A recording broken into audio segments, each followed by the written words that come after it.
No Simple Road is stoked to have Sunset Lake CBD back with us as our sponsor. Sunset Lake is the real deal. If you've looked around trying to find CBD and it just didn't do what it was supposed to do, this is the place you need to go. They've got every kind of product you can imagine, including CBD tinctures with sleep gummies that are great for getting to bed, CBD gummy bears and reishi-infused chews that can help bring you a little bit of calm in a stressful day.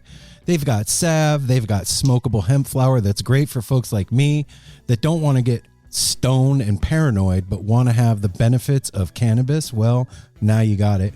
And they even carry CBD products for your pets, man. I'm saying this is Darwin approved stuff. Go over to sunsetlakecbd.com and check out the full range of what they have. This is Vermont grown, right to your door, and they're giving you 20% off. So put in the promo code NSR20 when you're checking out. You're going to get 20% off your whole order. And I know you're going to love it. They even have subscription options open for you, so you don't forget to get your medicine. Go check out Sunset Lake CBD, everybody.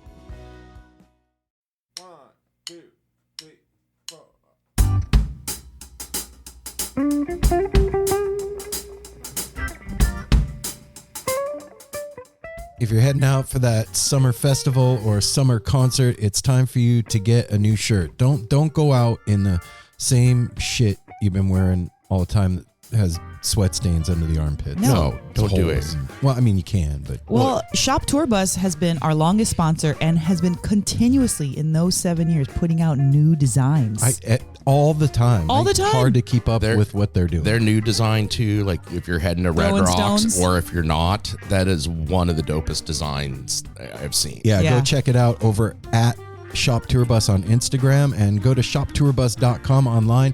Order yourself something, t-shirt, hoodie, hat, sticker. It's going to come in a hand-designed box with a bunch of extras. You might even get a Grateful Dead Miracle cassette bootleg in your order. And if you put in the promo code No Simple Road, all in one word, you're going to get that hand-designed box free shipping. Yep, that's Free right. shipping. And they're awesome. And they're part of our family, so go check it out. Shop and they're Tour the Bus. most comfortable shirts ever. That's right. ShopTourBus.com has the most comfortable shit on the planet. Go check them out. Venue Llama is back with No Simple Road as our sponsor, and we couldn't be more proud to call them part of the No Simple Road family.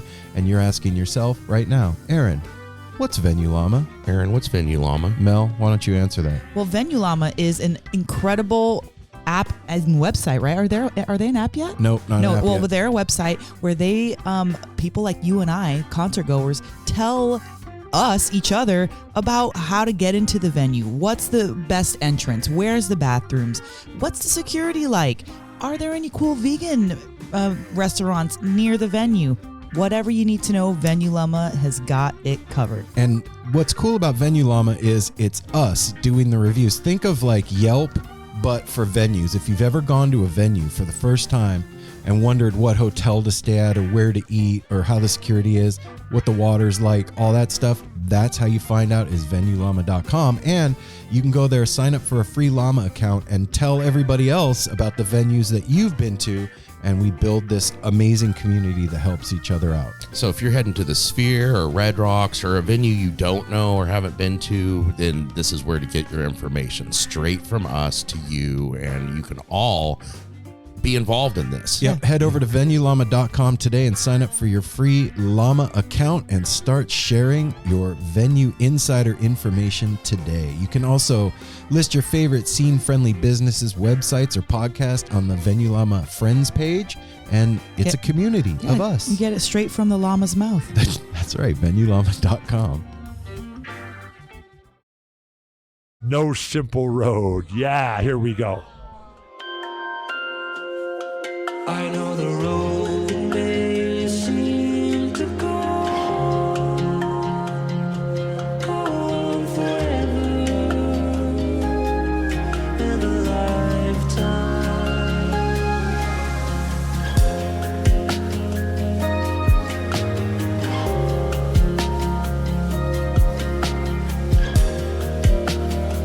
Mel, you got a frog Yeah. in your throat? It's pretty early. Get out of there. Ribbit. I'm trying. Hello, Ribbit. frog. What's its name? Fred. Freddy the Frog. Do you remember the new zoo review? Oh, yeah. I remember Zoobilee Zoo. We've talked about this many, many Yeah, times. New Zoo Review. They're coming right at you. That's right. And there was Freddy Henrietta the Frog Hippo. and Henrietta Hippo. Hey now, No Simple Road family. What's up, everybody? This is Aaron. This is Mel. And it's Apple. We're back for another episode of No Simple Road. And we're feeling froggy. We are feeling froggy, but we have our special guest this week is the band Blü Egyptian. Yeah. And They- this was in studio. Yeah, that's Yes. right. It was. It was. This, look, last year at Mojo Family Fest, we saw Blü Egyptian, and immediately when their set ended, I went over to them and I was like, hey, you guys should come on No Simple Road. And it took us an entire year to get this thing scheduled. Scheduling, rescheduling. They're going to be in town. We're going to see them. We're going out of town, and I'm glad that it happened this way because they showed up, and unfortunately, we weren't able to go to their concert that night because we were busy as usual. But they came, and we fell in love with them. Yeah, They're man. amazing gentlemen. They are doing it right, and they're all like so stoked about it. It's so great to see a band that's young, that's incredible, and they're like full Monty about it. The amount of tour dates That's that what Blü Egyptian has. That's what I was going to is say. mind-boggling. It makes me exhausted just looking at their Instagram. Think about page. if you were a band and all you just wanted to do was play. For them, well, they're doing it. that's the jack. For them, There's that's a that frog. jackpot. It's the frog. Fred's He's the back. frog. Freddy's back. And if you want to know where they're going to be playing at, like we said, I mean, these guys are hitting the road hard. Go to @Blü Egyptian Band on Instagram or bluegyptianband.com on the internet. They are all over the place. They have dates. I'm not even going to start. It'd take 20 minutes to say At all least their start with the dates. first and last that they've got. Let's see. What they have coming up right now is Kings Beach, Music on the Beach on June 28th, Relations Gathering or Oroville on the 29th, and then they roll into one. We're going to get to see them at the Oregon Country Fair. Hell yeah. Heck yeah. And then they have dates all the way through the beginning of September. Jesus Dang. Christ. Yeah, they're working hard. Get it, guys. When I see a festival lineup now, almost every festival I see has Blü Egyptian in They the lineup. should. They're crushing. So yeah, your new favorite band has now been introduced to you by No Simple Road. You're welcome. We're going to get you to this Yeah. conversation with the guys here in just a second, but I have some news for all of you. Please don't fast forward past this. This stuff is important. We have a really special thing that we're doing with the John T. Ooh, No yes. Simple Road is presenting the John T's Pacific Northwest Run. And there's just a lot of stuff that these guys are up to right now. If you go to the John T's website and check out the poster for this run, the poster itself, it's the Space Monkey. And Which was a whole thing Yeah. before any of this tour came out. That was a whole separate thing that the John T was doing. yeah, well, the background of the poster is Maze. a huge maze. So when you buy the poster, you get an NFT collectible of the maze, and then you also get a downloadable file where you can solve the maze that's on this poster. And look, this is no joke. Like, this maze is fucking huge. It's not like the one behind the kids menu at like No. Applebee's that you got to scroll through. No. And so they have prizes. You submit your entry when you solve the maze to the website. You'll see the instructions over there. And the first person that does it wins a pair of tickets to John T shows for a year. It's like the golden ticket, y'all. Yeah. They're doing a Willy Wonka. Apple, you got they're going those, to keep you busy. you got those dates? These date the Pacific Northwest Run. These are all August dates. They'll be playing the 20th at the Ruins in Hood River, the High Dive on the 21st in Seattle, the Volcanic Theater Pub on the 22nd in Bend, the Talent Club in Talent, Oregon on the 23rd, the Goodfoot on the 24th here in Portland. Yeah. And then on the 25th, they're jetting on down to Eugene to play the Big Dirty. And then they're winging Wow. on over to London to Jam with the Stones. No, just Okay, kidding. That's not just happening. fun to say. So you can go to the John T's website and check out all the info and get the tour dates and all that. Buy your tickets now and come hang out with the John T and No Simple Road when they play here in Portland, because we'll be there for that show. And this is exciting for us. Hell Thank yeah. you to the John T for letting us, present their- you over here their in run. the PNW. Yep. And then also No Simple Road is going to be podcasting live at Mojo Family Fest. today or tomorrow. We'll be at Mojo Family Fest. So if you are listening to this and you are like, what am I going to do this weekend? It's boring. There's nothing going on. And you happen to Bullshit. be in the Pacific Northwest, come over to Oregon City where Mojo Family Fest is happening for 3 days and come visit us on stage. Yep. We'll be performing Saturday afternoon, and Magic Beans are playing, Bodhi Mojo, Family Mystic, Sponge, and a bunch of other Pacific Northwest amazing musicians are going to be there as well. So come spend some time with us out there if you can. Also, we are going to be podcasting live from the Oregon Country Fair. Whoop-de-whoop. And Cam Hurt is going to be joining us for that little soiree that's going on down there. So come on down and check that out. And then we have Cascade Equinox that we're going to be podcasting live from. That's going to be a whole shindig that's happening. More to over come there. about that. And then the day before the Dick's run at Fire on the Mountain in Denver, we are going to be podcasting live. So if you're headed to Dick's and you're going to be there a day early, or you live in Colorado, pencil that in on your pen it in on your calendar. Come hang out with No Simple Road. Get some food over at Fire on the Mountain. Yeah. At the Wash Park. I can't remember right now which. We'll Okay. let you Yeah, know when there'll it gets be a little more bit updates. closer. Yeah. We'll let you. I'm ironing out the details, but it is happening, and we're going to have a couple of special guests and fun surprises, and we may even have some fish trivia going on. So make sure you come hang out with us. It's festival be season, exciting. everybody. It's Yeah. time. It's happening. It's popping. All right, let's do the business. Follow No Simple Road at No Simple Road on all the social media platforms. Go to our website, do website stuff. Join the newsletter, get merch. Get the merch. You can see our calendar events. You can get tickets to all the stuff that we've been talking about. The John T's run will be up there and all that. And then Go to our website and click the Patreon button and be like, hey, I've been listening to No Simple Road for like 5+ years.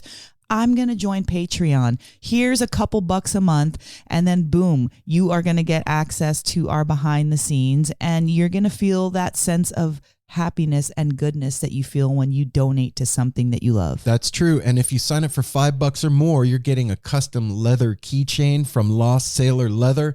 And if you sign up for more than that, $20, you are going to get A a collage. personalized collage that we just sent one I just sent one to Jody and his family, and like they sent a video back of them receiving it.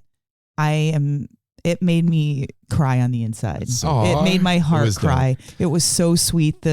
His daughters and his wife, like they really loved it and appreciated it, and I loved and appreciated putting it together. So that's like a thank you from me, like a literal heartfelt thank you I get to do for joining Patreon. Yeah, Aw, man. love And- feels all around. Yeah. True. And those Lost Sailor leather keychains are fucking they're amazing. dope, man. Each one is different than the last, and they're as individual as all of you are. So No Simple Road does cost $1 a month, but we're on the honor system over here. And Yeah, we're not checking that. No. We're just checking the $5, $20. We're we checking figure what everybody we need else to is send giving you, $1 right? to throw in the tank. Yep. Yeah, this is just a friendly reminder. If you haven't done it, maybe you're like, oh shit, I was going to do that last week and I forgot. Here it is. Cool. And then also, whatever you're listening to us on, whatever platform, if you can, give us a review. Apple Podcasts has the 5 stars, and then you can write in a review. This helps us get seen by other people that are like you and me and Aaron and Mel. And please Darwin. do that. We didn't get a new one yet for June,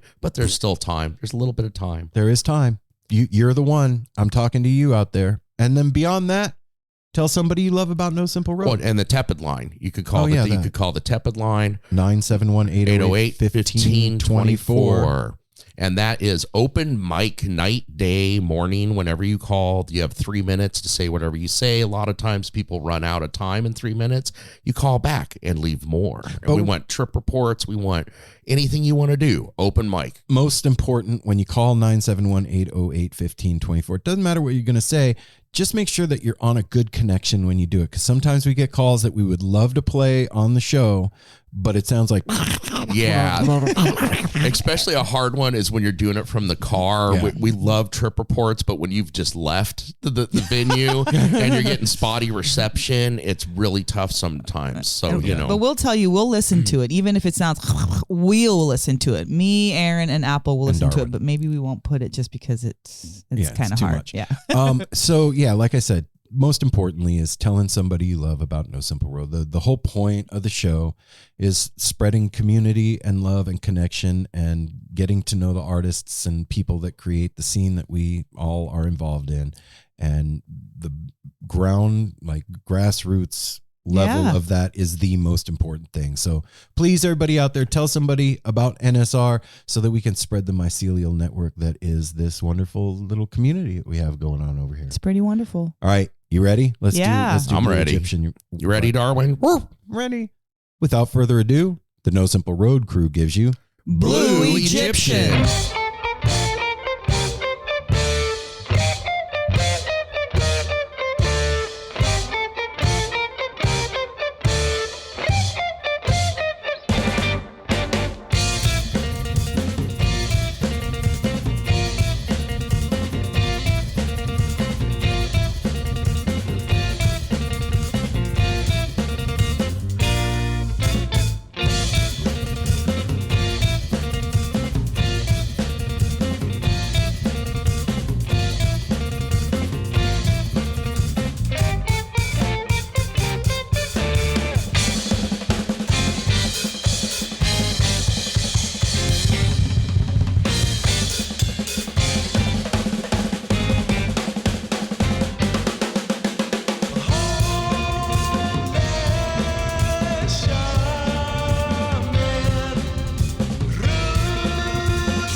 Hello. Hello. Sound check. Hello? Did you guys already do your sound check for tonight?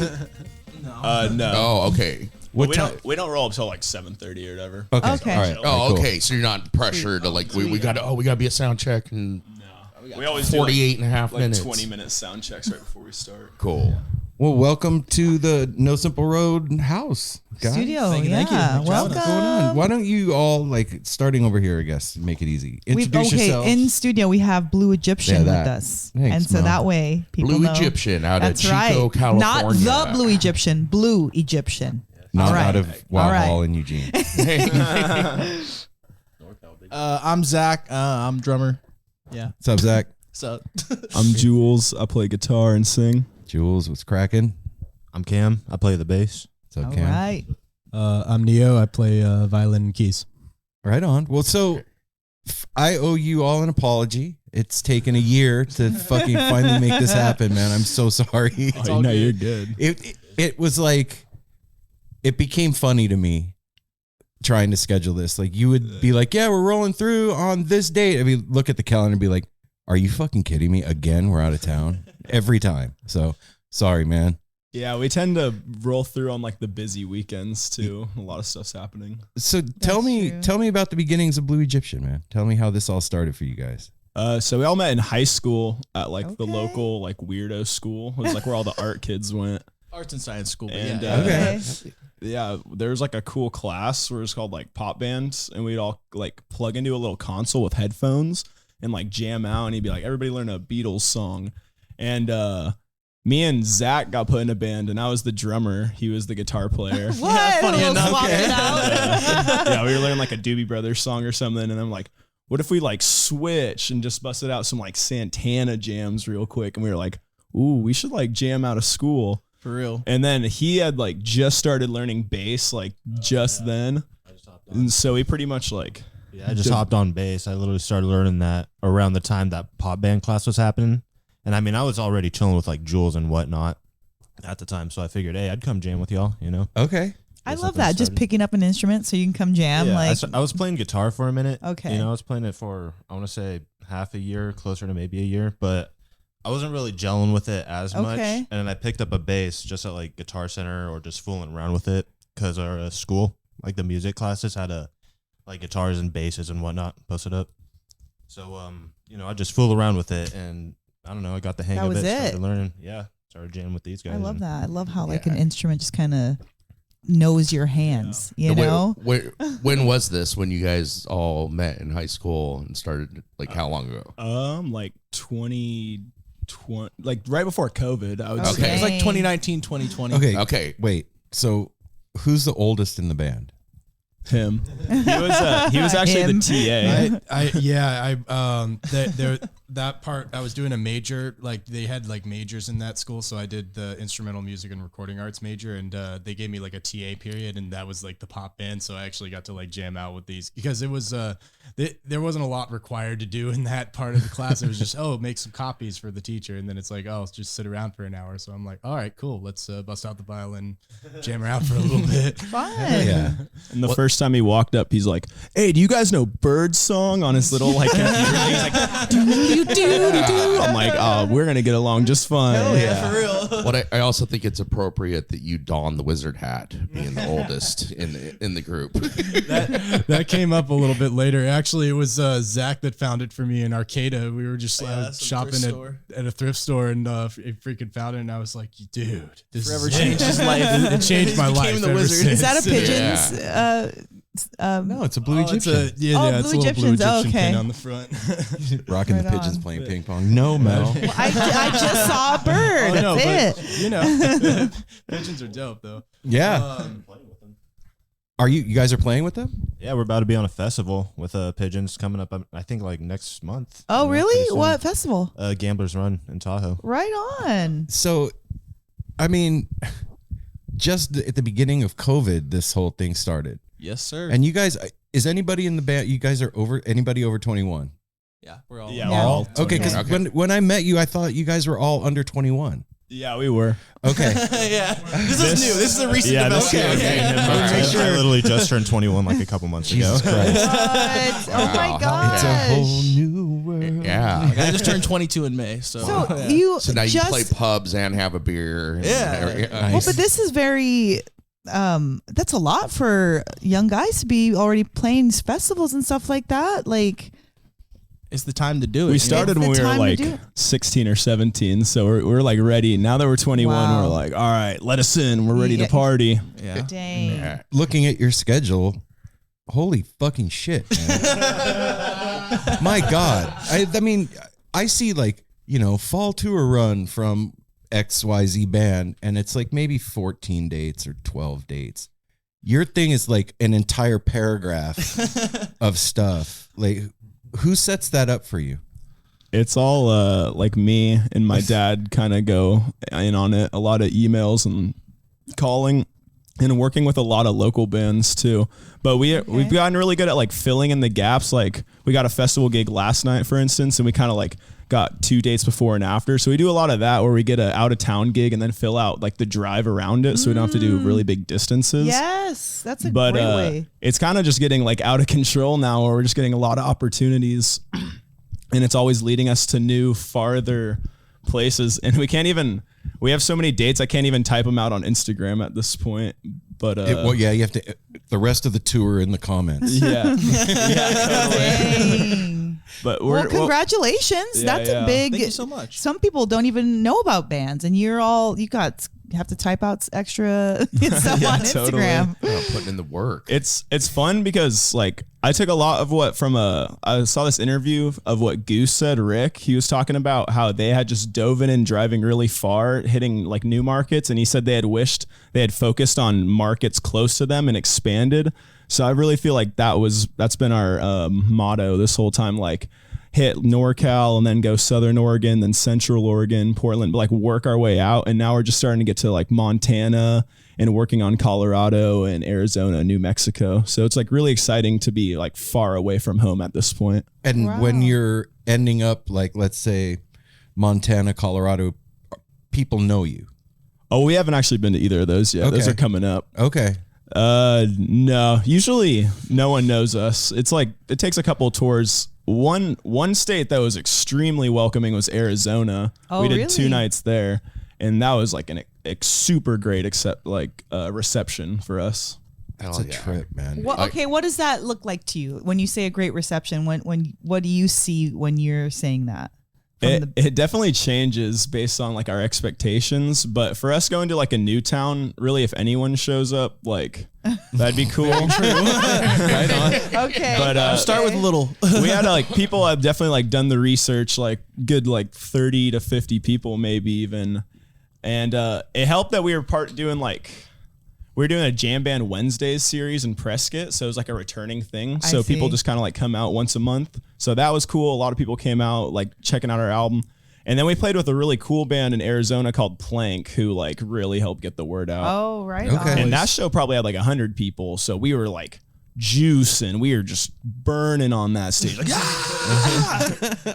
and that's the farthest we've ever been away from home too, like 16 hours. I got to add, what about Red Rocks when you opened for Goose and Billy Strings? Yeah, I'm so gullible, dude. He told us this morning we're looking, and I'm looking at like what you guys have done recently, and I'm like Dogs in a Pile and this and that, and I'm like, dude, they opened for Billy Strings and on April 1st, and I was like, he's on let me see it. Well, I go April. He goes April Fool's Day, jackass. And then I looked at the bot and I was like, don't shake your head at me, fucking. You guys got me. We still have that was a cruel one. We still have people come up to us being like, I can't believe you guys play with Billy Strings and Goose. We're like, yeah, man. We can't either. That's crazy. Life's a dream. Take it easy. You want an autograph, picture? Yeah, exactly. Well, you did open for Dogs in a Pile, which we're pretty close with them. Those guys are awesome. That had to be fun. That was super. That was really surreal because we've been watching them kind of like rise, and they've been like, I don't know, like idols, not idols, but like men. Yeah. I don't know how to say it, but like we watch their steps kind of. We're like, okay, these are Inspiration. like plausible goals that we could go for kind of. So that was really cool. And then to meet them and find out they were like so relatable, like normal guys, like just like chill stoner dudes. And it was like, they're the coolest guys. And we actually met Brian on the radio. He just like walked into our live local station and played a couple songs, and we played a couple, and then we were like, dude, you want to play Ripple together? And he's like, yeah. So then we did like a duet with him. Oh, hell yeah. And that was like, I was like really scared. I'm like, oh gosh. And I was like messed up some parts. I'm like, oh no. So we originally met y'all at Mojo Family Fest. How'd you get hooked up with Mojo Family Fest? see, I thought you were an Oregon band too. Yeah. I mean, till a while back. Well, we but see it when I on met you guys, bills I up thought you here were a from lot. here. Yeah. Yeah, that's a good question. It was definitely from Jack for sure. Okay, Jack knew y'all. I don't know like Something. where exactly we met Jack at though. But I remember texting him like, hey, can we play Mojo Fest? And he's like, yeah, I got you. So Wow. he made that happen. I would say the first one's, I don't even know how that. Oh, we played with Super Secret at the Goodfoot. Yeah. Okay. Little dank Yeah. bar. No, I think it was before that. I don't know how we got on Dang. that. Okay. Crazy. Okay. But yeah, Jack was one of the first people to reach out to us in Oregon. Oh, I got it. You got it? We were going to play Hood River and Washington dates with Body Mojo. We were going to do a weekend run with them 2 years ago in spring. And then Fish announced they were playing Seattle that weekend and foiled it all. Okay. That happens when they announce Well. their tour. It's scary to make any plans from like, I don't know, the end of June until like end of August, because before the dates have been announced, because when that happens, it blows everything up. I think that like the timing of that April run of Fish, when was that? Was it last year? No, it was April? not. It was 2 years 2 ago. years ago. Yeah, because that was we left Skull and Roses. So it was 2 years ago.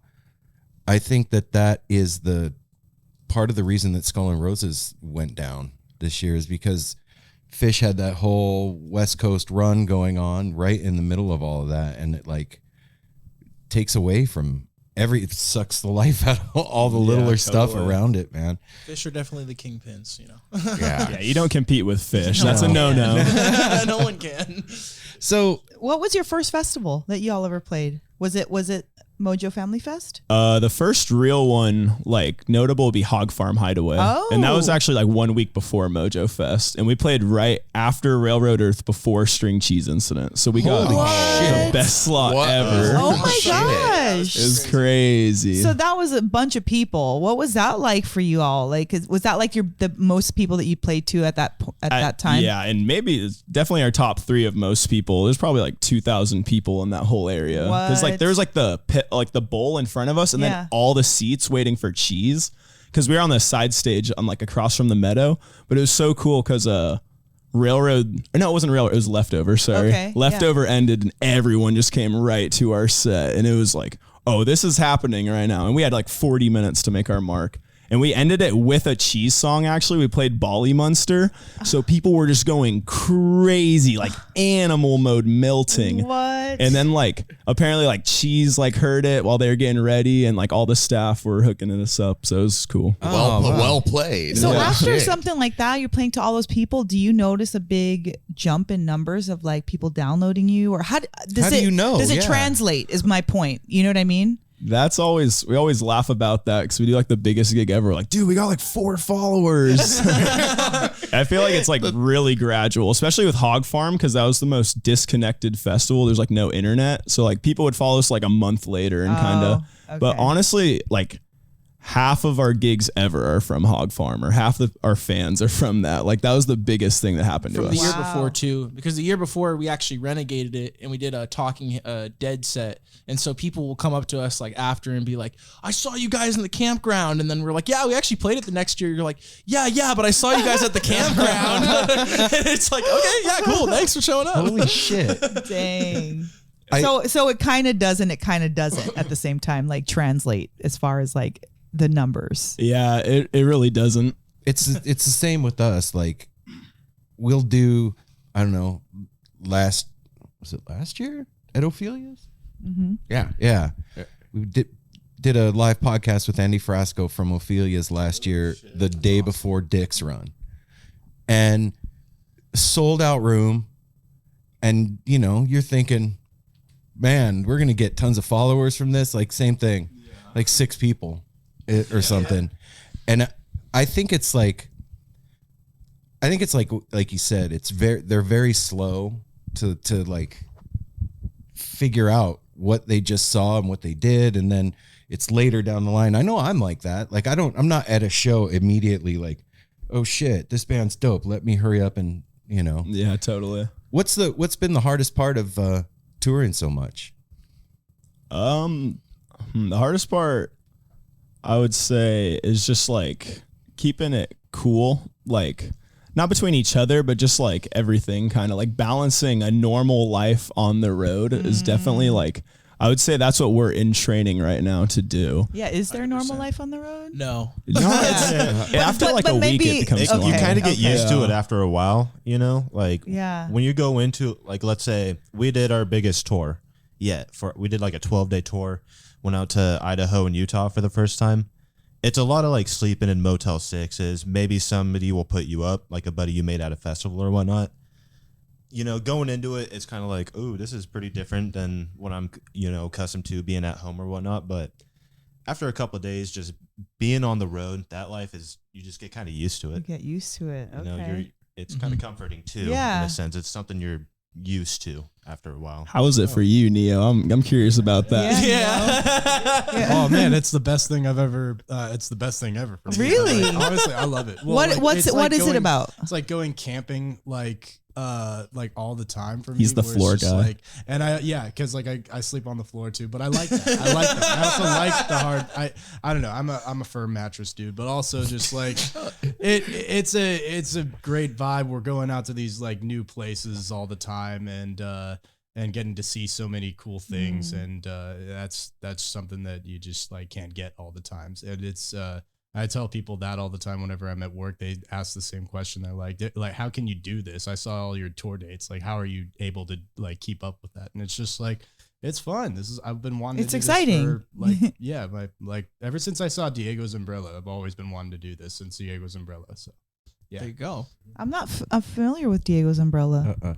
They're more like a Bay Area NorCal band Okay. for sure. So yeah. They're like gods where we're from. But Really? Okay. They never really got that much out. Check them out though. You'll love them. I'm writing it down now. Yeah. Really unique, like Gypsy, Gorgo, Bordello. Oh, however you say that. really? Gogi, Bordello. Gold, All right. gold. Well, that's I think too. Like where you guys are located in Chico, you're in a great spot for like every direction you go from there. Like I see you done Tahoe a lot, like Incline Valley, all the stuff like that. So you got a great spot to take off from and explore. It's crazy. It's right in between SF and Tahoe and Portland and LA. So that's been like really good on our touring strategy, kind of. Yeah. As far as the town, it sucks living in it, but it works out like as far as that, the schedule. It's not a heady spot? No. Hella not heady. Really? Somewhat, but not like the scene's not as popping as in Hella Oregon not for heavy. sure. Like it's definitely Okay. way better. Here. Like Okay. Goose would play like an empty house in Chico if it was just Chico people. No disrespect Or to Chico, all pigeons. love, but Isn't Chico? Chico's like right along the 99, Yeah. like the top of the Santa. Okay, because I lived Yeah, in Madera at one Okay, time yeah. down by Fresno. Kind of there's a whole stretch there. Totally. Merced, all that. Not a lot happened. Yeah, it's not heady at all, for sure. But you can get to the bigger markets pretty fast. Yeah. There's like, well, Chico has a music community. It's just not like the jam band sort. So like Okay. we like our friends, like we have a bunch of friends in town that all come out, but they don't like listen to Fish or nothing. So I'm curious with all of you guys, like how did you get into this kind of music? Well, I would say like the main start, my dad took me to High Sierra in 2018 and I saw String Cheese for 2 nights. Oh, no way. And Pigeons late night and Lettuce late night. And those 3 things like changed me. And I went back to Chico with all my stoner friends like, you have to listen to Lettuce. And that became like the hypest band at our high school. And everyone was into Lettuce. And then we went into... Or that was like junior high. So then when we went into high school, we were like, dude, let's try to be Lettuce. And then we were trying to be Lettuce and Pigeons when we first started, more like funk. And then like we brought in then we got really into the like world music cheese vibe. So I would say High Sierra 2018 was the game changer in our sound. Great, different, amazing, like a total from A to B or A to Z, I should say, not A to B. There's just one notch between all one of them. notch. You click it one time, there's That's only it. one. Everything's other in setting. there. No, but I just mean like that funk in that world and like that, like, you know, the vibe, those are so different, but yet like so perfect together. Yeah, it's so hard to explain to people. They're like, what genre are you? We're like, reggae, bluegrass, funk, metal? I don't know. yes, Yeah. yes, We play music, man. We're all of it. I dig it. Now we just say prog jam. So were you Okay. guys together at High Sierra? No, it's just me that Okay, year. so what about you? So I actually moved to Chico for my senior year of high school just because I was in a public school and I didn't like it and I wanted to do like music. So then I met all these dudes at that art school my senior year, and we kind of just like started hitting off. I got to thank Jules too and our manager for kind of showing me, like, I was very much into like, I liked classic rock and like all that, but I didn't know about like Dead or, you know, all the Fish stuff. And then all of a sudden, like, I got introduced to it and it's like, it just became a love. So then I kind of, you know, started listening to all that type of stuff, and then jam bands kind of took over. I'm always just curious that how fast. people find, because it's mainstream-ish, but not really. Somebody's gotta show it to you at some point. What about you? Sometimes we need a little assistance in lifing life. Yeah, and sometimes we just want a little extra fun or insight. That's true. And one of the ways you can achieve that goal is by following our sponsor at Melt Mushrooms over on Instagram. They have the finest mushroom chocolates, capsules, gummies, Mini chocolates. and 10 flavors. There's 4 grams of their sacred mushroom blend in every bar, adaptogens to help it go down smooth and stay down nice. And these are the best in the biz, man. There's a lot of choices out there for mushroom chocolates. So what you want to do is head on over to Instagram and friend Melt Mushrooms and let them know that we sent you, and they are going to send you their menu of choices, and voila. Yeah, and for this month, you're going to get buy one, get one half off. So now's the time to go over there and stock up for festival season, or, you know, the concerts that you got coming up, or just those camping trips when you're out in the woods, or I don't know, You know even what? staying home. Yeah. So go check it out. Melt Mushrooms. So I was like, I want to say I kind of got into music just listening to classic rock radio. Honestly, when I was really young, I'd be driving around. My dad would play just like whatever classic rock hits there were. And I was like, hey, I kind of want these on my iPod or whatever, just to listen on my free time. And my mom, like my uncle, he had this drive with just tons of albums downloaded, you know? That was like the first time I ever saw Grateful Dead. I got like a Terrapin, just like downloaded on this iPod. I didn't even know what it was. I was like 12 or something. I didn't even really listen to it at the time or nothing either. I was just like, oh, that's a cool album. But yeah, I was just listening to kind of classic rock or whatever. And then I started going to high school, and we all went to the same high school, we established, but High Sierra came around like 2019, and Jules had put me onto that. He was like, hey, bro, y'all should come through. High Sierra's dope as hell, you know? And I was like, okay, why not? Is that the year Sturgill Simpson played? I think, no, I don't think so. No, that was the year before. Okay. Yeah. Okay, that's that what might we have been were there. 2018. This was Humphreys. yeah, Yeah. Humphreys, and no, it was Green crazy. Sky. But after that, you know, that kind of introduced me a lot to more heady bands. Right. Like I would see all the Steelies, all the Dead stuff everywhere. Pigeons, you know, Pigeons was like the first night of the festival. That totally put me on because I was like, damn, you know, I've never seen a band go like that. The only concert I've seen before that was some like Journey concert I went to when I was a kid. You know what I mean? Okay, yeah. It's like, okay, yeah, that's cool. But Pigeons, you know, you're there, they're interacting with the crowd, they're raging, they're funking out all their songs, all the little segues and the changes and everything. It really put me on. It changed me, like how I view music, how people like it gave me a sense into jamming and improv and just like groove, you know? Yes. How you Honestly, can just same funk here. out, get Really, down, with you know? dude, Pigeons Same has here. Yeah. such a way of like changing the temperature of like how you feel. I think it's fucked up how they much bring they get energy for clowned sure. too. Like Yeah. online, Bullshit. the whole Yeah, bit. they Yeah, do it's a lot like, of People like to shit. dog on Pigeons a lot. I've seen a lot of people say they're like the Wiggles of the jam band fuck world. that shit. It's Dude, dirty. Do you know it's how dirty. many friggin' But they bring it. the Wiggles were like selling out stadiums Yeah. though. So you know what I'm saying? You're right. I never thought of that. I'd Yeah, be they the were Wiggles big. of podcasting, no problem. Thank you very much. Making money. Shit. You know, they just like they bring all that energy every time we see them. Honestly, that's probably the band I've seen the most, if I'm being real. Every time they come through to SF, we try to go show our love and whatnot. They're at a ton of festivals. So it's like, Have you gotten the chance to play with them before this opportunity that's coming up? not really. No. See, do you think that if you meet them, you'll tell them? I mean, I wouldn't want like, I Not wouldn't want to just fanboy out. Yeah, No, I wouldn't that's wanna, not what like, I mean. Geek out. Oh my but God, great. I'd definitely be like, hey, you know, Yeah. you guys are awesome. You've inspired me and all of the boys a lot. You know, You know, it doesn't get old.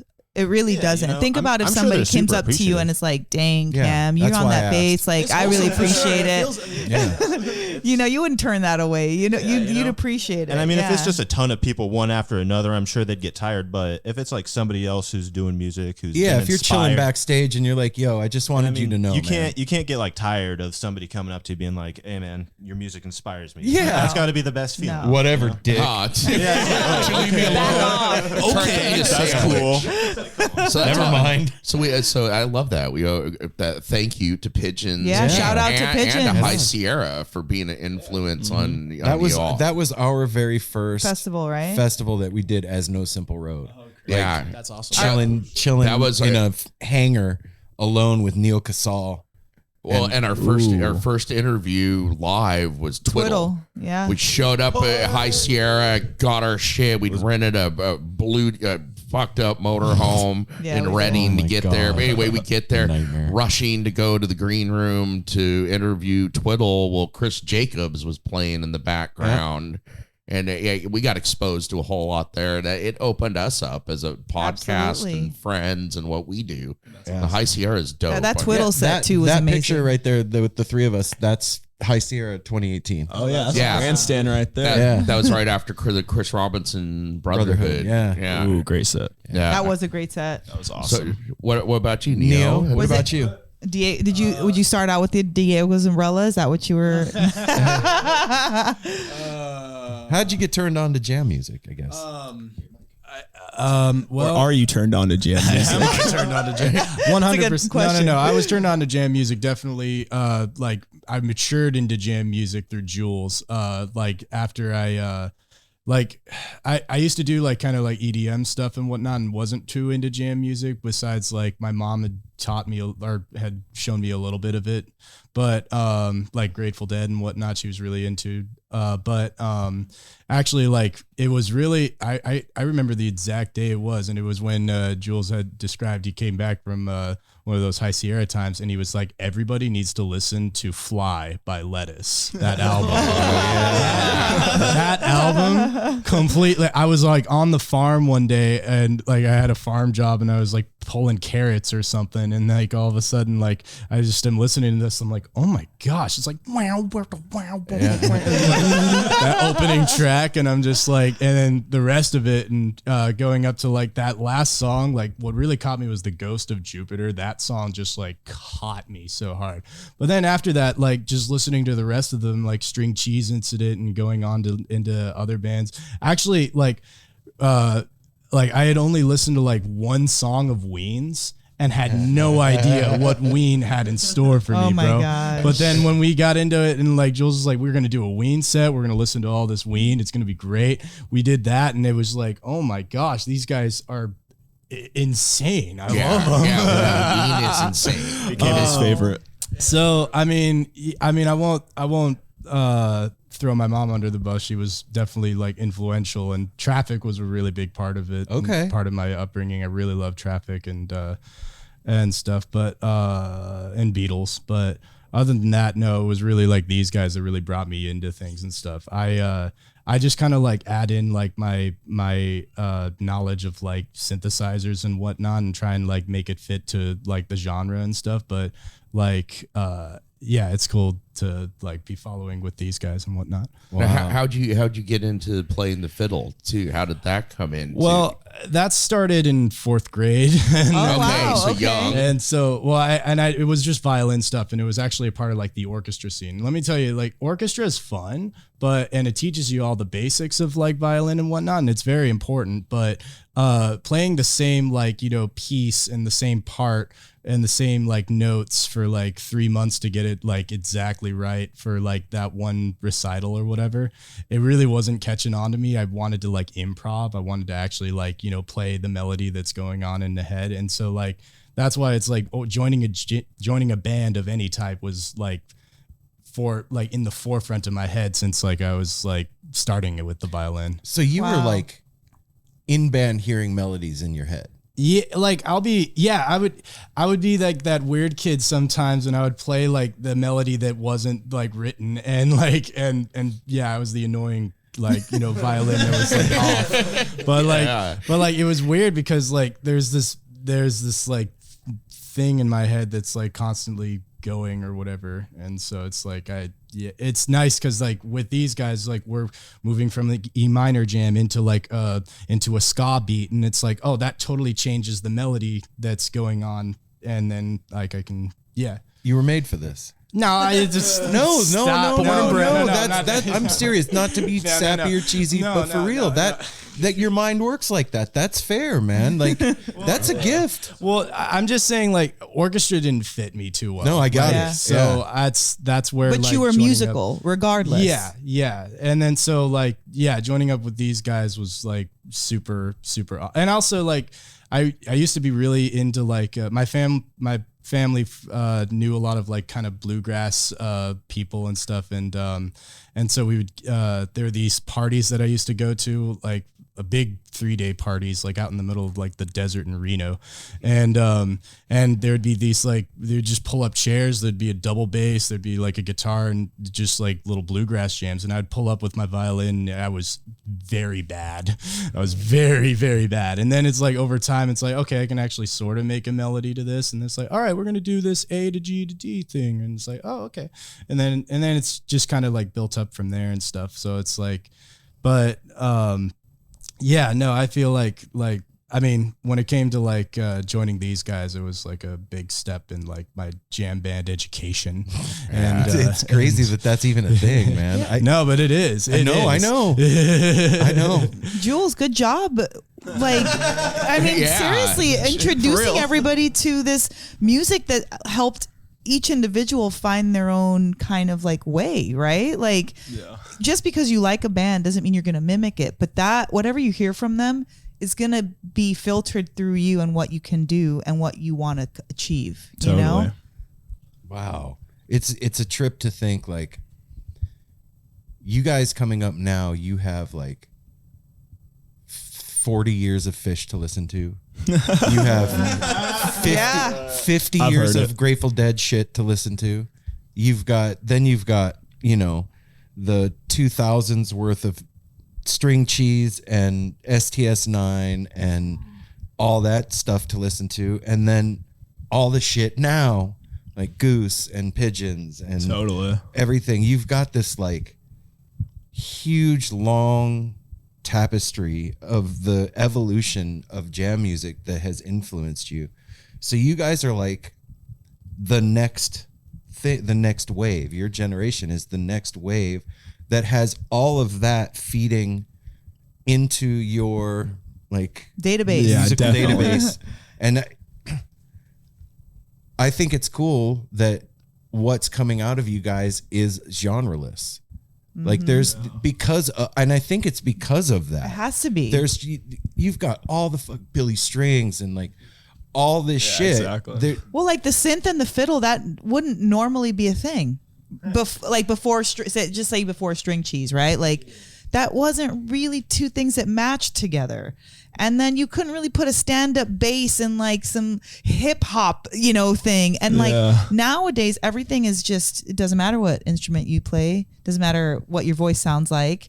You can be in a band doing anything. And that's what's the coolest thing. It's like, basically you can make like freaking like video game music and make people dance and love it. Like Dirtwire, for example. I've been just thinking about them recently. And like from an EDM head's perspective, like I love what they do and just their the ability to meld live instruments with like their beats and stuff and their sounds. They're also doing like live like modulation stuff. Like I've seen him with that one stringed bass thing that he has. But like it's not just like, he's also doing like cool FM synthesis modulation where it's like he's routing the bass synth like through like another waveform, and then like he'll create like those cool like phasery kind of like deep grungy bass tones and stuff. And we do that a lot in dubstep, but it's really cool to see him like apply it live, and like you can see him applying it live and stuff, and it's just like, wow. Have you guys gotten a chance to see Pretty Lights yet?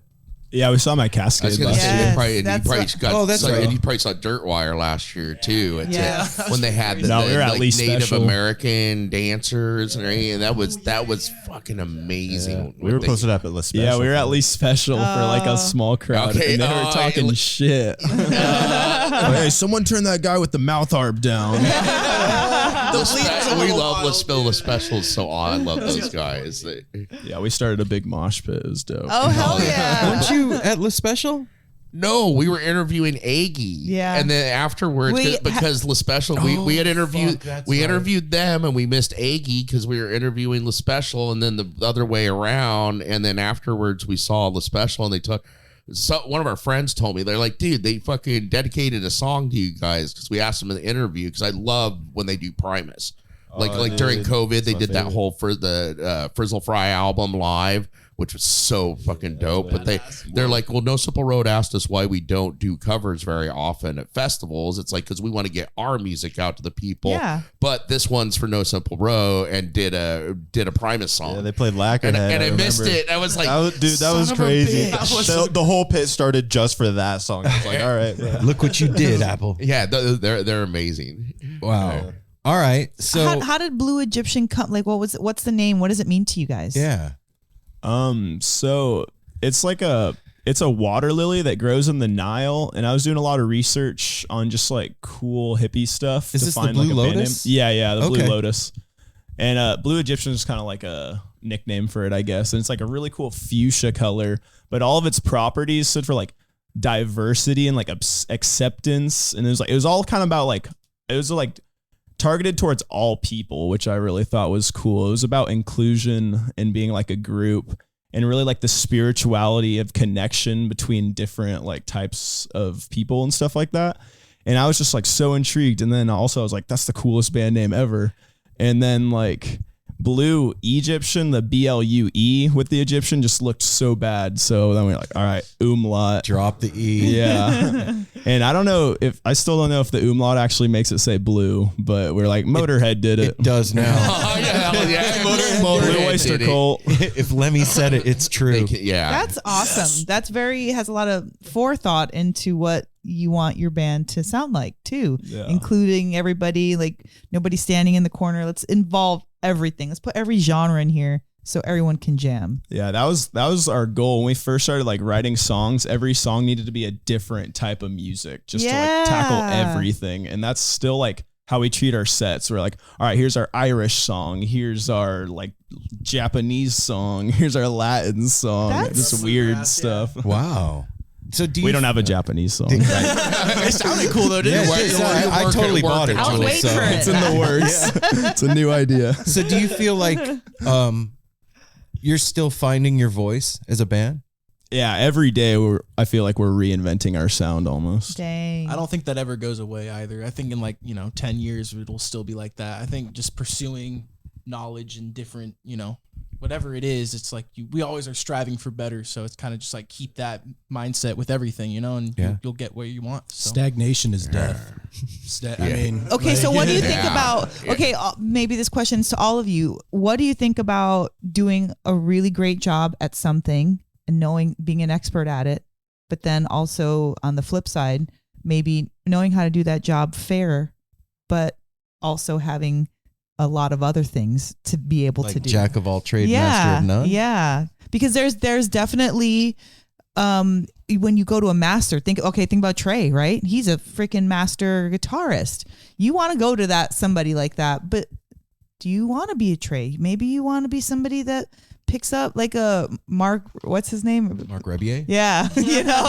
Like somebody that does that. Like what's your thoughts on like, focus, or let's try everything? What was it? I'll take it. I would say, Yeah, you'll you got take it? Go ahead, Cam. Come on, let's hear I it. feel like, if you're trying to pick up an instrument, you don't have to be this guitar hero. Like, let's say you play guitar, you don't have to be some master at playing, You can just play whatever chords you want. You can play like 3 chords, write your own little lyrics over it. That's music. That's what you want to do.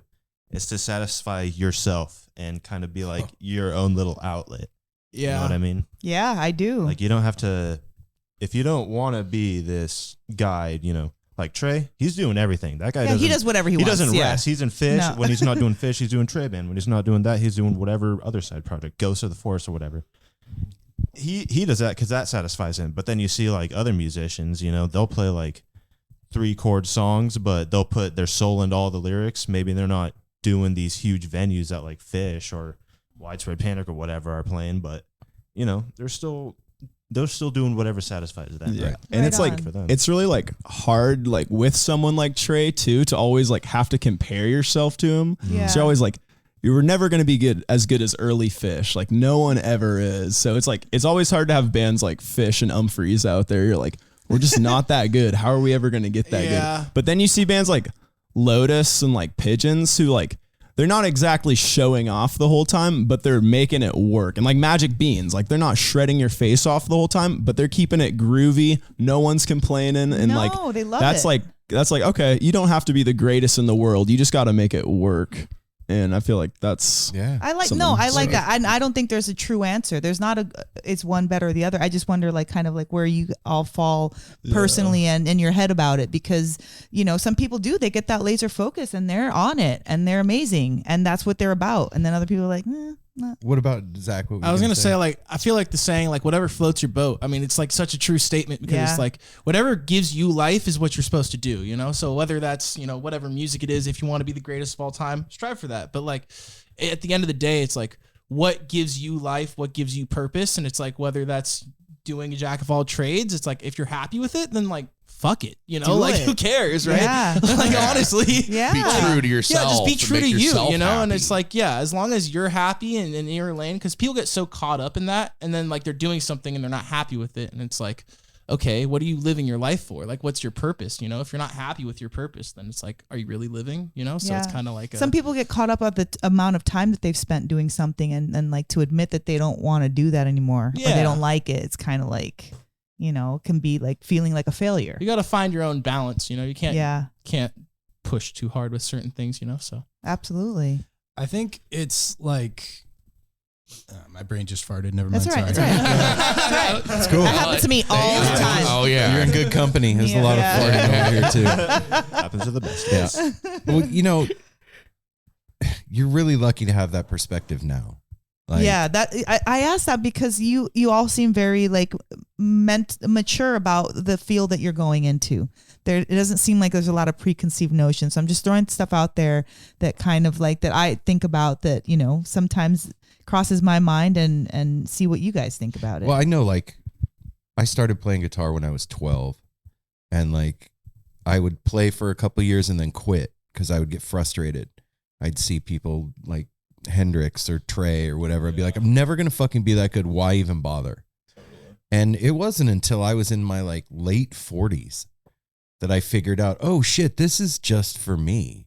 Like I could, like you said, I can pick 3 chords and do it and make it feel good to me, and that's the only fucking thing that matters, man. Whatever you think sounds good. Yeah. Mm-hmm. And you're really lucky to have that like perspective and not comparing yourself to other people, man, because that's fucked. And you'll never catch up. You know what I mean? That's what I was gonna say is like comparing yourself to other people, I think is the biggest like downfall and stuff. But like when it comes to like, I don't think at the same time though, that's why I like being with these guys in Blü Egyptian, is because like we never stop at one genre. We never stop at like one song. We never say like, oh, this song's like too hard for us. We attack the challenge and stuff. And that always grows you, and that always makes you like a better player. So it's cool to see that, and it's cool to be a part of that like growth mindset. And that's, I think, an important part about it too, because like, you don't want to stand still. You want to keep going. You want to see how far you can actually take things. We'll never be as good as something else, but actually we don't know the answer. You to don't that know question. that. So no, you don't. So it's up to us to figure that out. And it's a personal thing, that you can get like caught up in thinking like, oh, someone else is like bigger than me and stuff. But I think it's just important to keep growing. What they say, the comparison is the thief of joy. Yeah, there you go. Yeah. There you go. You're done. As soon as you start comparing yourself, doing anything, you could be a dude that makes ice cream and be like, that other guy that makes ice cream fucking does it better than me. I think comparison can be helpful when it's inspirational. That's what I was about to say. It's kind of like inspiration versus it kind of like pushes you in a way too. Like Absolutely. you see something, you're like, I want to do that. And like whether you don't get it the first try, it's like you pick yourself up and you do it again and you get it. And then eventually you'll get it, but it just, takes time. Yeah. You have to have your head right. I hate to sound like an old guy, but I'm going to do it. Back in my day, I saw Jerry. Dang. Okay, never mind. No, please do it. No, Please I'm gonna. Back to what I was saying about having all this inspiration of 50 Years of Dead and all that. Like, also, the world that you guys are in right now, as fucked up as it is, like socially and all that shit, you guys have it really good too. There's a lot of information that's out there that we didn't have access to, or that we had to like really dig in the underbelly to find. Like, Definitely. a lot of the shit that's out there now for you guys is mainstream and more accessible to you. And for us, it was like We didn't have memes even. no, man, we didn't have No, fucking memes. that wasn't a thing. No, we had magazines. That was about it. That wasn't even a word. Well, yeah, it was a word, but you guys are fortunate to have that, and I think that that's kind of part of the reason that you have the mindsets that you have. It's because all that is available now, right? Like, Yeah, totally. Look, let's just be honest. The world right now is fucking wild. Yeah. It's crazy.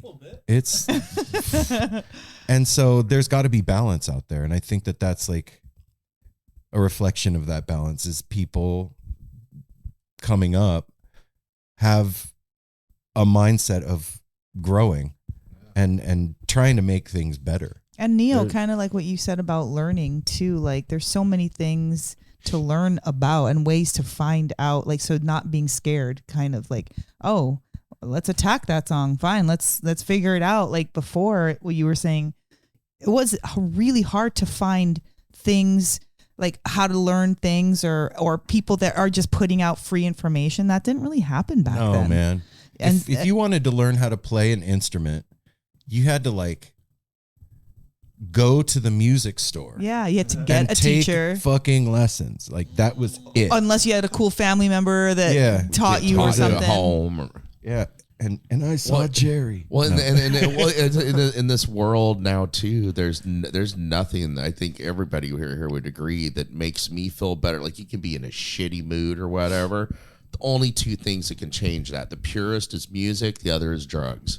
So they go hand in hand. Yeah, and then both of them. You know what I mean? I mean, so I love guys, you, Apple. You just say it like it is. Spoken like a prophet. We've seen throughout history, like music, like one song can change an entire generation and stuff, like through the 60s. And what we're seeing now, this world needs the pushback that this community and bands like you are doing of just bringing pure kindness and love and joy. It's a lot of people trying to push everything. like goodness and like Yes. just good vibes out into the world in their own way. Yeah. You know what I mean? Doing what they can to just bring a lot of like happiness and like peace and whatever. Just whatever their message, you know? Yeah. Even knowing Just that. good. Thanks like, for vibes. acknowledging that because Yeah. it's true. Because, Yeah. I think when we're older, we have a little bit more cynicism because we've collected No. a lot more information. And when you're young, you don't have that added information there. So you can be more jovial and more optimistic.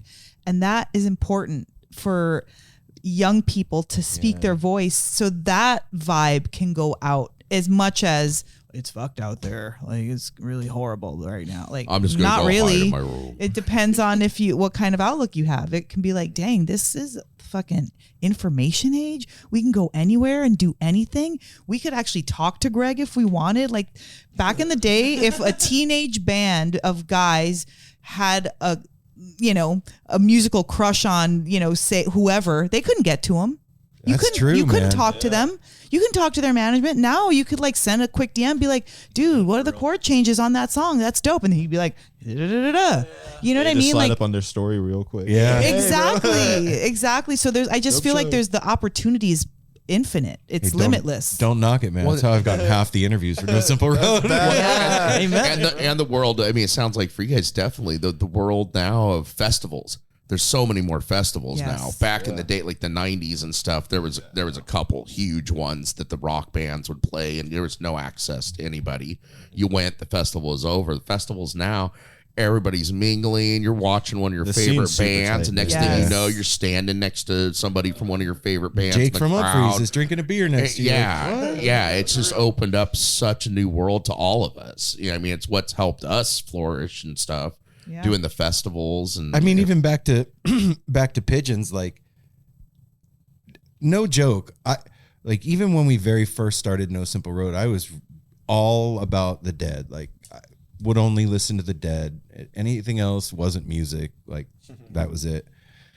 And we went and saw Pigeons, and they fucking melted my face. And that started the whole thing of me like, well, fuck, maybe there's more shit out there, and like finding other music to listen to. And I mean, part of the reason I started listening to Fish was Pigeons. So Same. Same here. Yeah. I think that like it just speaks to there's such a variety out there right now. And so as far as you guys are concerned, where do you see yourselves fitting in the scene? Like what's the goal for Blü Egyptian? The goal, well, I would say the goal is complete self-sustaining, really, where we could just like play our own shows and not really have to play with a lot of other bands, because there's always a lot of complications. But the goal would, just to be like on that festival circuit that I just almost named like 5 festivals that ended. I don't know, whatever festivals are left. High Sierra. Yeah. Well, there's even like weren't barely they any having now. some? They were High having Sierra some. is struggling. Yeah, they're struggling right now too. Yeah. Yeah. But I would say the goal is to just really be hitting every market we can. Okay.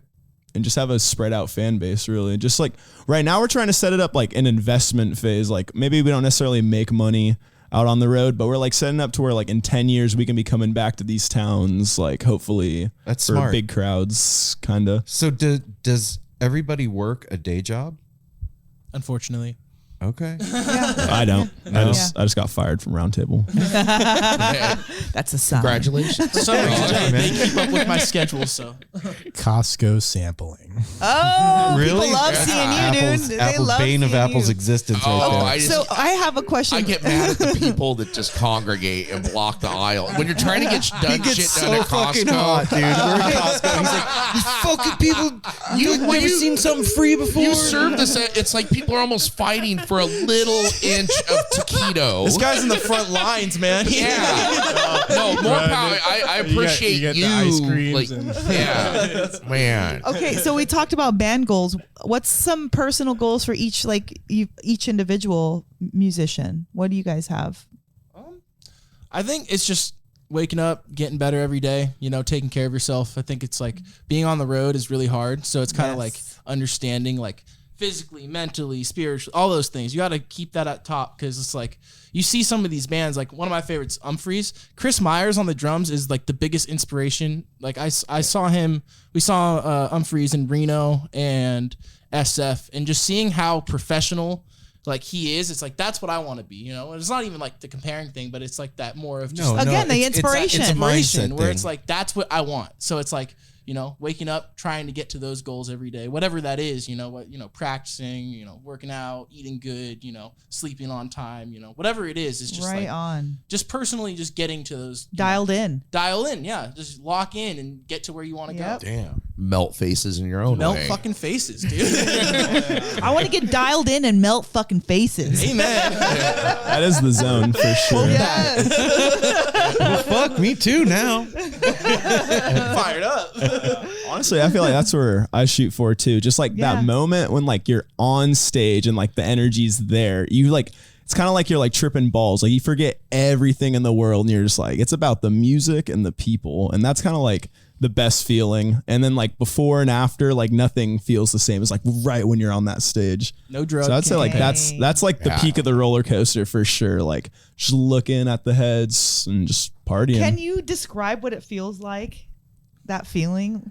It's hard because like a lot of times I forget to feel it. I just like, I'm always like, You're in go, it. go. And it's hard to like accept it. But like when it does happen, it's like, it's a shiver, like goosebumps kind of like, whoa, especially if it's like some like original song or something. It's like, whoa, this was a creation in our garage. And now it's like on the streets with the people and people are vibing with it. Oh, that's wow. Singing it back it's like, to you. Yeah, especially that. But it's like, it's kind of, I don't know. It's like, it's overwhelming in a sense because you're like, oh shoot, I want to keep this going. Like I don't want to lose this. So then that's why a lot of times we just always are like going crazy during our sets. We're like, please stay and watch us. And like people are like, right now. wow, you guys have so much energy. And I'm just like running circles on the stage. Dude's doing a mile, like 3 miles every show, man. Just trying to like, we're always trying to prolong that magic. Like we have a 3-hour set. We're like, stay. So we're just doing crazy, like rubbing our instruments together. Bro, his solos are insane. I love it. He's got the guitar on his head. He's picking it with his teeth. He's going all out. People would think I'm an athlete. Well, you are of sorts. like You at really this are. rate, yeah. Oh yeah. Yeah, I break a sweat for sure. I'm always sweating through my pants and everything. But yeah, definitely, the stage before and after is always like, oh, I have to clean up, I have to set up. So that's what we strive for, I would say. on. Wow. And actually, the main goal is to have someone that sets up and tears down for us. That's like, I feel like we could all sit in our living room at that point and be like, all right, we've We made did it, it. boys. Like, we're here. Like, and like, yeah, they can even sound check it for us. Like, we'll just play. That's cool. When I get a drum tech, I know I've made it. Yeah. I remember when we very first started doing this, and like we were just interviewing our friends and stuff, and I was thinking, man, once we've like interviewed a musician, like we've made it. And then we like interviewed a musician. I was like, well, once we get a sponsor, we'll have made it. If certain people listen we got to this, then we got a right? sponsor, and I was like, once we do a live show, then we'll have made it. and then I realized there is no made it. It doesn't always. fucking exist. Always hungry, you know? Yeah, there. It's just it's a. We're moving human. target. And think about like, so you brush your teeth once, you never have to do it again. Like that's That's it. And gross. then you're just done. Like, no, there's always maintenance. There's always more momentum, more eating, more exercising, more knowledge, more all of it, you know? Mas. Yeah, make it Whenever in a way is being a group. Like we're a group that has pulled our shit together and is able to do something More or just less. like you guys. That's kind of like making it in a way. Yeah. Yeah. I think Well, everybody deciding to do the same thing at the same time. That's huge right there. Like, I think sometimes bands gloss over that. Think about 4 separate lives, born 4 different, 4 sets of parents, all that. And you're taking the chance and the choice to sleep together, wake up together, travel together, make music together. I always think that's special. I don't care what band you are, the fact that you can all 4 put everything you have down at the same time in life and do this for X amount of years or X amount of months or whatever. That is special. Forget about the music you're playing, forget about any of it. That's special. There's something being done with that. 100%. It's a commitment for sure. We have the Yeah. head start, is what everyone always says. They're like, oh, when I was like 26, I just started doing what you guys do. Yeah. We started when we were like 17. So like, It's amazing. yeah, now it's just became life where we didn't get like we didn't get dogs or anything where we have like stuff to come back Yes. to. So it's kind of like we've prepared ourselves for being gone for long distances, kind of. So in the same way somebody goes to college, this is what you guys are doing. I feel like it's Yep, the this same. is our college. I feel like it is. No, I was going to say that because there's always been like that, oh, you get out of high school, you're going to go to college. Why does that have to be the thing? There can be a million other things that you go explore and do. And And learn. you all are literally doing it and putting everything else aside. And I just want to commend you all on that because that's special all by itself. Have you Yeah. have you guys obviously you're a band and you've all said, hey, let's be in a band together. But have you guys all like sat down together and had the conversation of like, we're in this no matter what, like we're going for it? No, we just take a bunch of dabs and just go practice.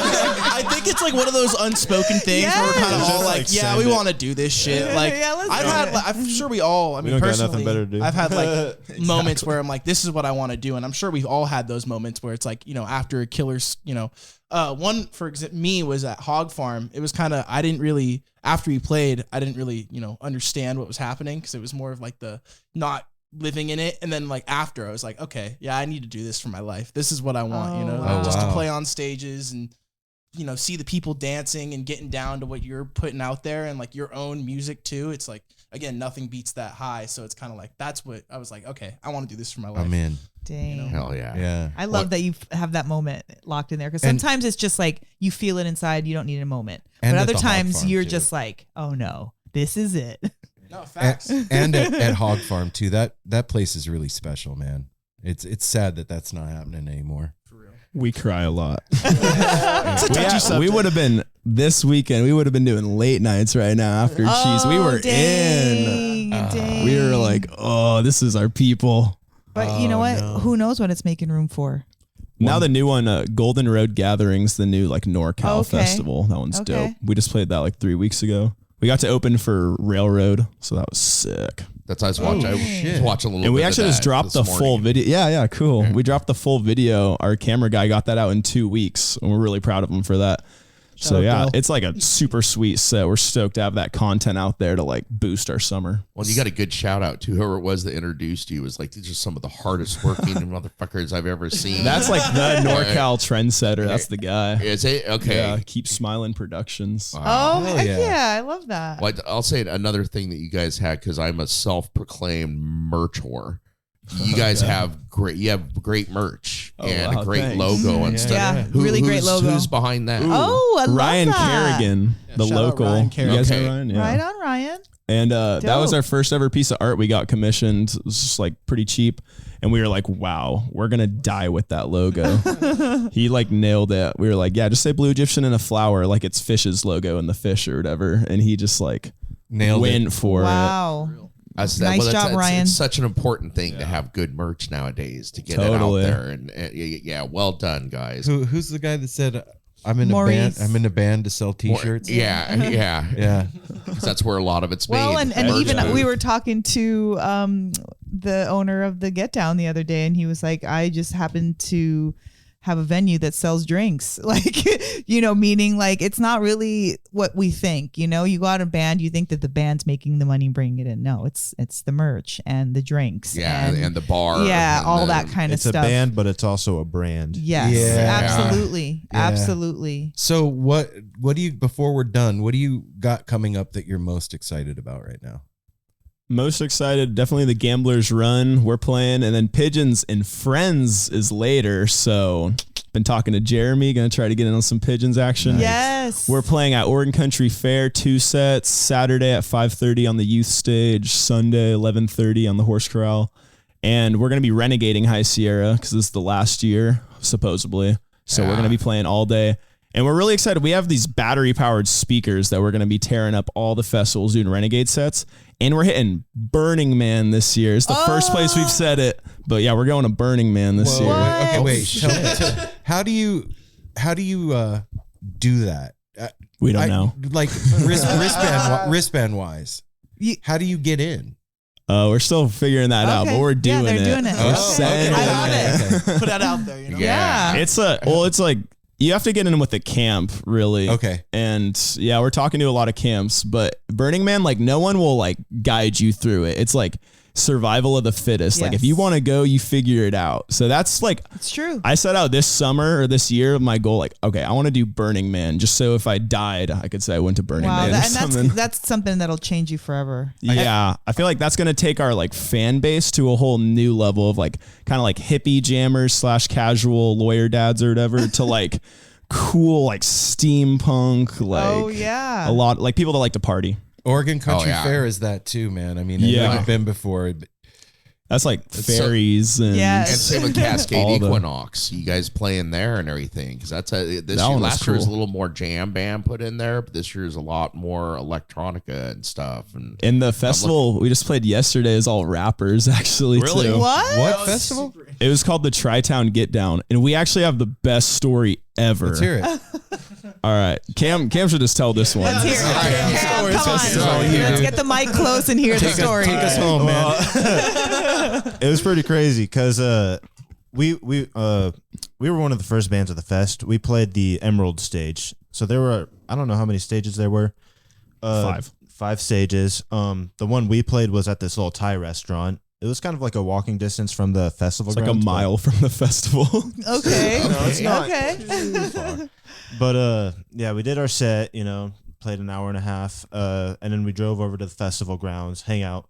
The headliner was Hobo Johnson, and that's kind of our boy, Sacktown legend. And he's like a really famous, like weird rapper from Sacramento that was like really popular in 2018. Okay. It was pretty crazy. We're just all standing around in the crowd, just chilling. And then mid like set or whatever, he's like, "Hey, anybody here play bass?" And I mean, obviously, instinctively, I'm like, all the guys are just sitting there like, yo, this guy, he raps, he's like, okay. And then he just points straight at me. He's like, "All right, bro, you're getting up." And I mean, this is like, it's pretty big crowd, pretty big stage, kind of like big time. I'm not really used to like 1,000 people there. Yeah, it was like, holy shit, I'm doing this right now. I'm marching towards the stage. He's like helping me up. One of the band guys or bandmates, whatever, hands me a bass. And he's like, "All right, this is the song. This is our biggest song, so don't fuck it up." No pressure. The biggest song they have. And I'm sitting here, I'm like, bro, I'm kind of like tweaking right now. This is a lot, but it was cool. The guys, they taught me the chords like right on the whim. It was a pretty easy song too, so I wasn't like tripping on all the changes, but it was crazy. It was surreal for sure, and definitely a huge adrenaline rush. Did he kill it? Okay, so he starts playing it. They tell him the chords like E natural every place. He's like, "Stop! You fucking suck! You're terrible." "Okay, just can you get one more chance?" And Cam's like, he started laying like this sick bass groove down, like the slap bass, and the whole band starts jamming. He's like, "Hold up, stop!" We were all looking at each other, and we were kind of like locking in for a minute. And then Hobo Johnson, he's like doing his little smile, and he's like, "Okay, none of that. We gotta get this show back on the road jamming." And he kept he had to like point at Cam every time like the bass would drop out, so the whole song is just like, and everyone would be like,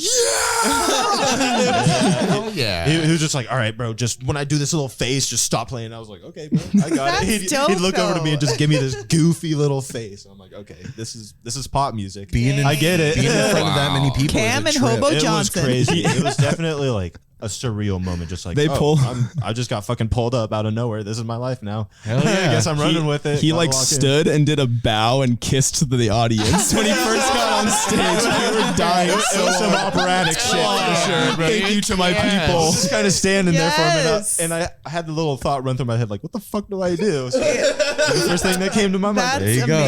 Thank you so much. You're already a star, Cam. That's exactly it. He's like, coming out. He's like, "Yo, do you have any words to say?" And he's like, "Shout out Blü Egyptian, shout out NorCal, shout out Sacramento." He's like, "Was that English? What did you just say?"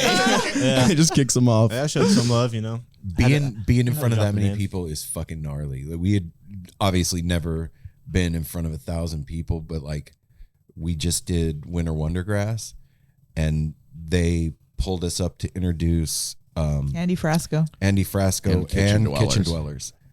And they let us pick who we wanted to. It was like you pick what bands you want to do, one each day. So we get up there and there's 2,000 people staring at us. I was like, "Oh shit, yeah, that's a lot of pressure, real, man." Like, yeah, it's gnarly. It's like, oh damn. Yeah. Okay. Well, wait, I got one last question because this pertains to something on Instagram. Who blew out the window on the car? Oh, looks like. I just want to know because shit like that happens. Dang. I can pick like the three of us. That's something like I would Zach? do. Like, no, this will fucking work. Pow. Nah. Someone just like broke in, just like smashed it. Oh, somebody. A smash and grab kind of thing? But nothing was grabbed though. It was just like really loud, and we're like, "Oh." Dang. And yeah, it was just kind of like chill. And we found a place in Bend that fixed it. Oh, right on. And there was like a huge, like really nice Sprinter van right next to us. We're like, "What? You couldn't have robbed that band? Come on." Right? But I feel like because it was really loud. They didn't take anything? Yeah, it was like, "Oh shoot, that was really loud." And was all your shit in there? It was all the drums right at the window. Yeah, I got hella lucky. I'm not gonna lie, but we're chilling. It was probably just heavy, and then like it was kind of like we heard it, so we kind of were like, "Huh, what's that?" And they probably just dipped. I don't know. It was just unfortunate. Wow, it was bound to happen at some point. I just picture because we've all done like going on vacation or something. You're trying to pack everything in, and I would probably be the one that would be. I got it, man. Be like, dude, you just got to. Give it a little more and bam, blow the window out. Okay, so nobody broke it. That was lucky you didn't get anything stolen. Wait, before we go, is there something about Blü Egyptian that everybody needs to know about? Oh shit! That we didn't ask, we didn't cover, we didn't talk about. Where to find you guy? What not yet, what but should people do? Well, our third album just dropped, Chantress of a Moon. And yeah, we're playing Montana for the first time in August. We're coming up here in August, actually. We're doing like Big Dirty. And we're playing a festival in Portland with New Monsoon. It's called the String Bender. It's thrown by some like the Mojo Fest people. Okay. So that's going to be a lot of fun. That's early August. And then we're doing a whole tour, like every town in Washington, like Spokane and stuff. And other than that, yeah, just get ready. We're coming to SoCal and Denver and Arizona and all around Salt Lake. Dope. Yeah. And if you want to get tour dates, you go to BlüEgyptianBand.com. Okay. Or our Instagram or Facebook or Twitter. And Instagram is just at Blü Egyptian Band. Okay. Yeah, we had to put the band on there. All right. Well, thanks you guys. We're glad we finally fucking got I to know. do it. Yeah, totally. That was fun. Right Thanks on. for having us. Yeah, we'll see you out there. Yeah. And hey, go to their show and buy merch, by the way. Always buy merch. Buy the Buy that. merch and buy your ticket early so they know you're coming. And bring joints. And do that too. Lots of J's. Yeah. Nugs. That's always a good ask.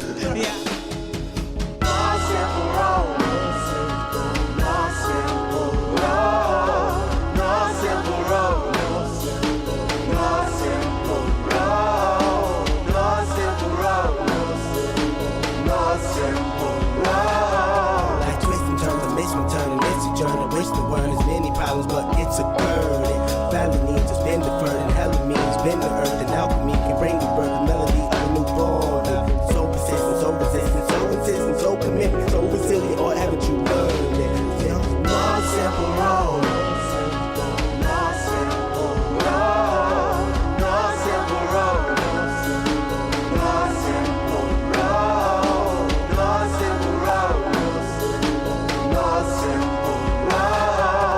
My windshield is shattered as I focus through the spot in the corner that is still intact. The react is both a defense mechanism as well as a fear. We've traveled this road before, so we may think, but it's a tad bit of strange similarities that feed an A equal A complex. The fears of your past do not equal the perplexities of the current road.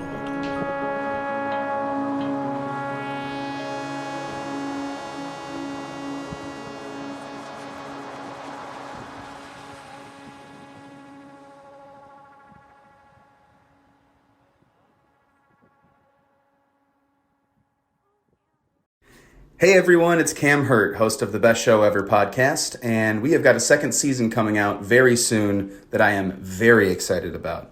We've got some very cool special guests, including musical acts that we all love, like Karina Reichman, Daniel Donato, Jake Brownstein from Eggy, Rick and Peter from Goose, and many more.